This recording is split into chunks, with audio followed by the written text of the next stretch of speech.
지금은 만약에 매매하실 거면은 조금 단기 대응을 하시는 쪽이 좋을 것 같다. 외국인들의 의미 있는 매수가 확인되기 전까지는.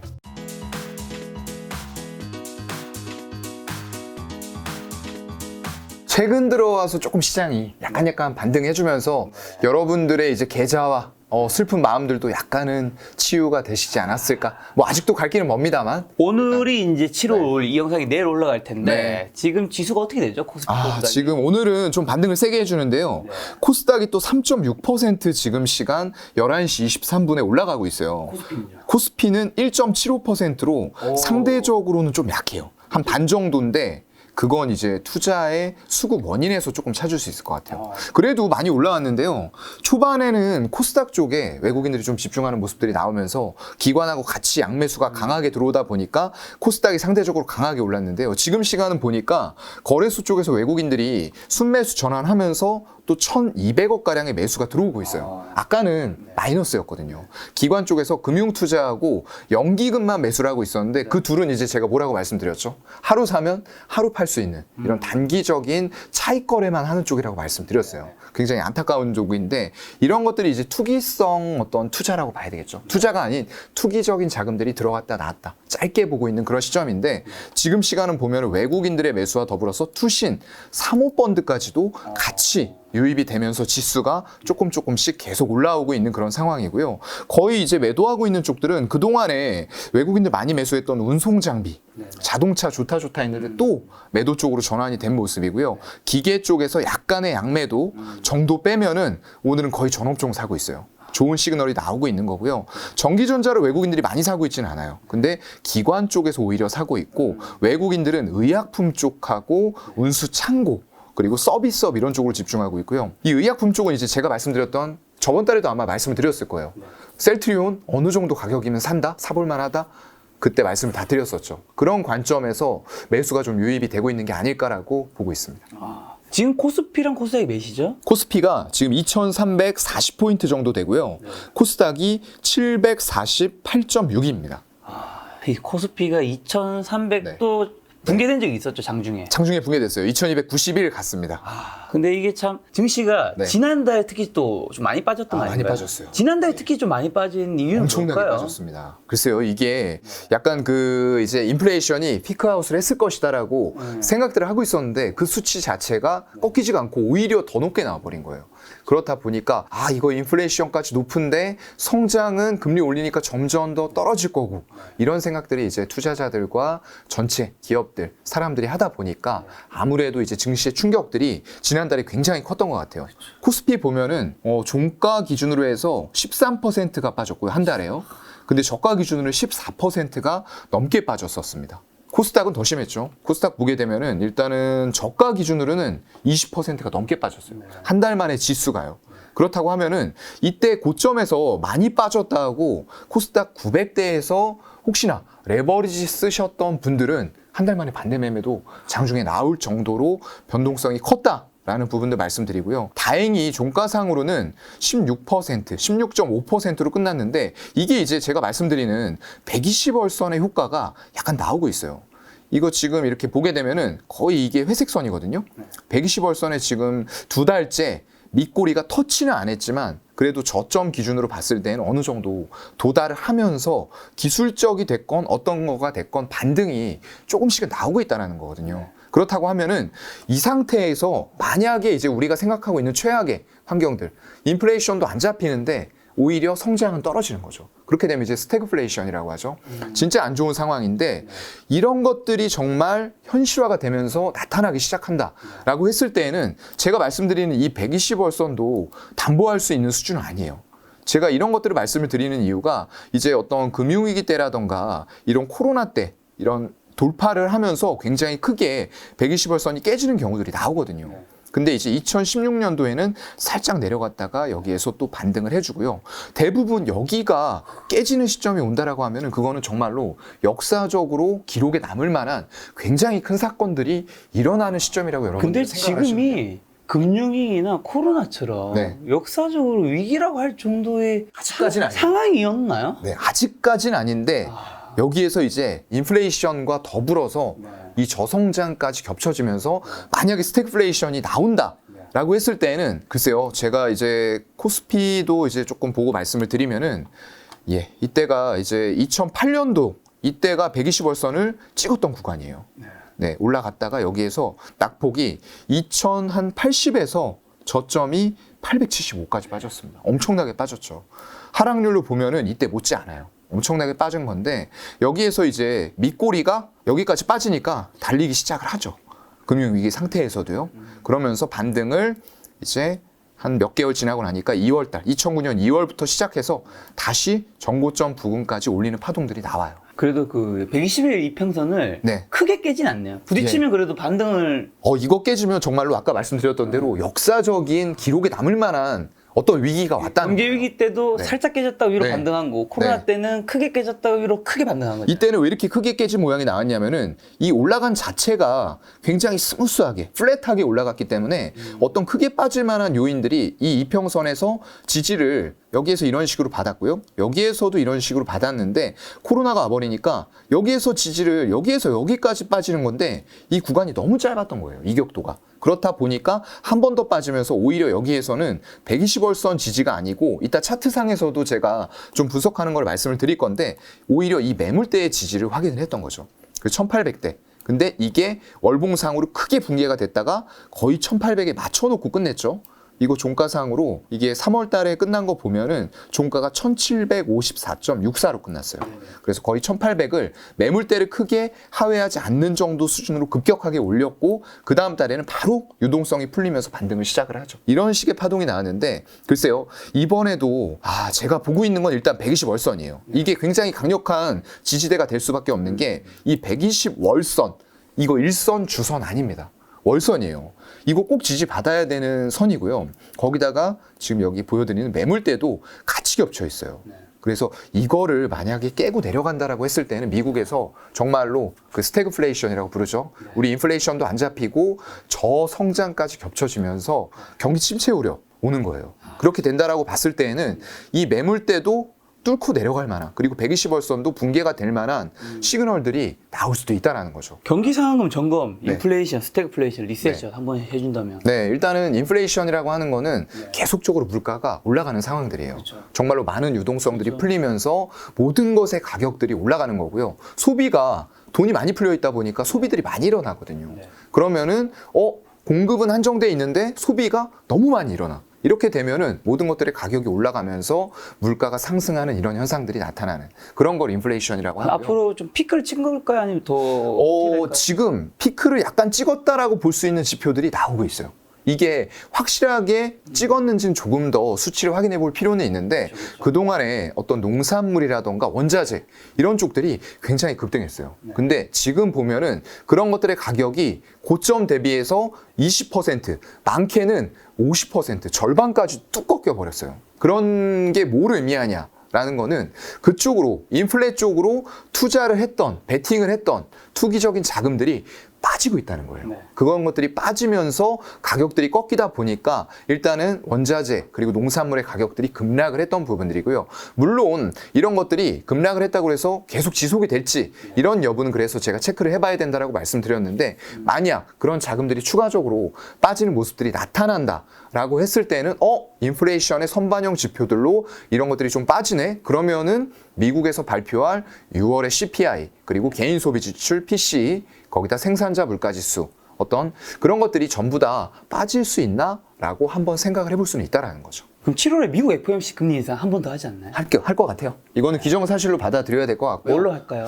제가 볼 때는 자이언트 스텝 할 것 같아요. 자이언트. 네. 할 것 같아요. 왜냐하면 이게 지금 상황 자체가 어떤 약간 인플레이션 지표가 완화되는 분위기들이 있다라고 하더라도 연준은 약간 그런 부분을 두려워하고 있을 거예요. 나 이번에도 인플레이션 못 잡았네. 큰일 나죠. 라는 부분들을 어떤 국민들에게 인식을 시켜준다라고 했을 때는 굉장히 연준의 입장이 난처해지고 위험해질 수도 있어요. 왜냐하면 한번 놓쳤잖아요, 이미. 크게 놓쳤어요. 이거 인플레이션 수치가 스물스물 올라가기 시작하는데 이거 일시적입니다. 아닙니다. 우리 인내해야 됩니다. 자꾸 그렇게 얘기를 하면서 잡을 수 있는 시점에 못 잡으니까 정말로 이런 식으로 전년도 대비해서 막 CPI가 8.6% 증가해버리고 이런 40년 만에 최악의 인플레가 오게 만든 장본인이 저는 어떻게 보면 연준이라고 생각을 해요. 네, 물론 물가가 올라가는 것들을 잡으려는 노력들이 중간중간에 펼치기에도 약간은 애매한 스탠스가 있었다고는 보지만 그런 거 차치한다고 하더라도 연준은 놓쳤습니다. 그래서 만약에 이번에도 금리를 올려야 될 때, 제때 올릴 때 비록 이게 단기간에 올렸다가 정말 급하게 내리는 파동 또 올 거예요. 분명히 옵니다. 그럴 때가 여러분들의 이제 적절한 투자 시기, 정말로 2배, 3배가 단기간 6개월, 1년 만에 나올 수 있는 그런 시기가 또 와요. 분명히 사이클상으로 옵니다. 이거는 만고불변의 법칙이에요. 네, 사이클을 타기 때문에 일단 이런 식으로 급하게 올리더라도 연준은 지금 당장은 인플레를 잡아야 된다는 압박감에 시달리고 있다는 거죠. 자이언트 스텝 한다고 시장의 변동성이 또 오진 않겠죠? 글쎄요. 일단은 어느 정도는 여기까지는 예상을 하고 있어요. 그쵸. 6월, 7월에는 75bp씩 2번 1.5% 올릴 거야 라는 거를 이미 시장에선 기정사실로 받아들이고 있기 때문에 충격 자체는 크지 않을 거예요. 그래서 제가 아까 말씀드렸던 게 인플레이션에 대응하는 금리 인상이 문제가 아니라 우리가 120월선의 지지와 매물대 지지 2230포인트대를 지지를 받으려면은 일단은 경기 침체 우려를 덜어야 된다라고 말씀을 드린 거거든요. 그럼 7월 주시장 네. 좀 어떻게 보세요? 글쎄요. 일단은 오늘 반등이 세게 나오고는 있는데 제가 항상 말씀드리는 게 외국인들의 매수를 말씀을 드려요. 기관들의 단발적인 매수는 힘이 없어요. 왜냐하면 지금 펀드라던가 이런 쪽으로 자금 유입들이 크게 되지 않아요. 그렇다고 하면은 투신이라던가 사모펀드는 연속적으로 강도를 가지고 사줄 힘이 없다라는 거예요. 그리고 금융투자나 연기금 이런 쪽은 아까 말씀드렸죠. 물론 연기금이 다른 쪽들에 맡겨서 하는 계정들은 중장기 투자를 지향하면서 살 수도 있어요. 하지만 그런 자금이 아닌 연기금의 성격과 그리고 금융투자의 이런 단기적인 투기적인 자금들이 합쳐진 것들은 오늘 뭐 9천억 1조를 샀더라고 하더라도 다음날 바로 매도 물량으로 출회가 될 수 있기 때문에 신뢰를 할 수가 없는 그런 자금이라고 생각하시면 될 것 같고요. 그래서 결국은 남는 게 외국인밖에 없습니다. 외국인은 그럼 오늘 좀 장중에 산다고 했는데 최근에는요? 최근 뭐 한 달 정도 했죠? 최근으로 보게 되더라도 외국인들의 매수세가 그렇게 크진 않아요. 특히나 거래소 같은 경우에 오늘도 사실상 이 정도의 지수가 올라간다라고 하면은 외국인들이 이거 1,100억 사는 거 별로 믿업지 않습니다. 저는 이거 좀 그렇게 믿업지 않은 상황이고요. 더 많이 샀어야 되나? 예, 최소 그래도 기관 이상은 사줬어야 되지 않나. 3천억 정도를 사면서 특히나 전기전자 쪽을 의미 있게 사면서 그동안에 우리 한국 시장 팔고 싶은데 못 팔지? 삼성전자 가져와서 팔어. 이랬는데 이거 팔았던 것들을 회수하는 움직임들이 좀 나왔어야 되거든요.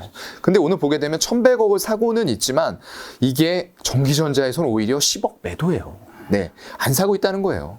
그렇다고 하면은 의약품, 그리고 섬유, 의복, 뭐 철강, 금속 이런 쪽들 서비스, 금융, 운수창고 사고는 있지만 이것도 순환매 성격으로 돌릴 수 있다라고 저는 좀 생각을 하거든요. 외국인들이 그동안 6월 초부터 어떻게 사고 있는지 그 흐름을 좀 한번 살펴볼게요. 7월은 이제 시작한 지 얼마 안 됐기 때문에 보는 건 의미가 없을 것 같고요. 그래도 최근 한 달 정도 외국인들이 어떻게 움직였나 보겠습니다. 네, 보게 되면은 외국인들이 여전히 6월 1일부터 봤을 때 6조 정도 팔고 있어요. 네, 기관들은 9,300억 정도를 사고는 있는데 여기서 이제 문제인 거죠. 기관에 사고 있는 면면을 자세하게 살펴볼 필요가 있어요. 금융투자가 2조 1,800억 사고 있어요. 이렇게 금융투자가 많이 움직이고 있다라는 건 뭐를 의미하는 거죠? 변동성을 이용해서 결국에는 또 사고팔고를 급격하게 하고 있구나. 이런 의미입니다. 그래서 연속성으로 신뢰할 수 없는 어떤 기관의 투자 주체의 매수가 들어온 거고요. 나머지 보세요. 보험, 투신, 은행, 기타 금융, 연기금, 사모펀드 전부 다 팔고 있어요. 네, 그래서 기관에 9,300억 매수가 들어오긴 했지만 이것도 신뢰할 수 없는 매수다라고 생각을 하시면 될 것 같고요. 그럼 남는 거 뭐죠? 개인입니다. 6월달 들어와서도 4조 3,600억의 자금을 계속 코스피로 쏟아부었다. 그중에서 뭐 샀을까요? 네, 대부분이 4조 3,600억인데 전기전자는 오히려 더 많이 샀어요. 4조 6,500억을. 안타깝게도 전기전자 외국인들이 쏟아낸 물량을 받고 있다라는 거죠. 네, 좀 슬픈 현실입니다. 그래서 제발 여러분들은 이 개인들이 하고 있는 투자 행태를 그대로 따라가시면 절대 안 됩니다. 기관과 외국인처럼. 전기전자 개인들이 사고 계시니까 네. 삼성전자, SK하이닉스 네. 점검해야죠.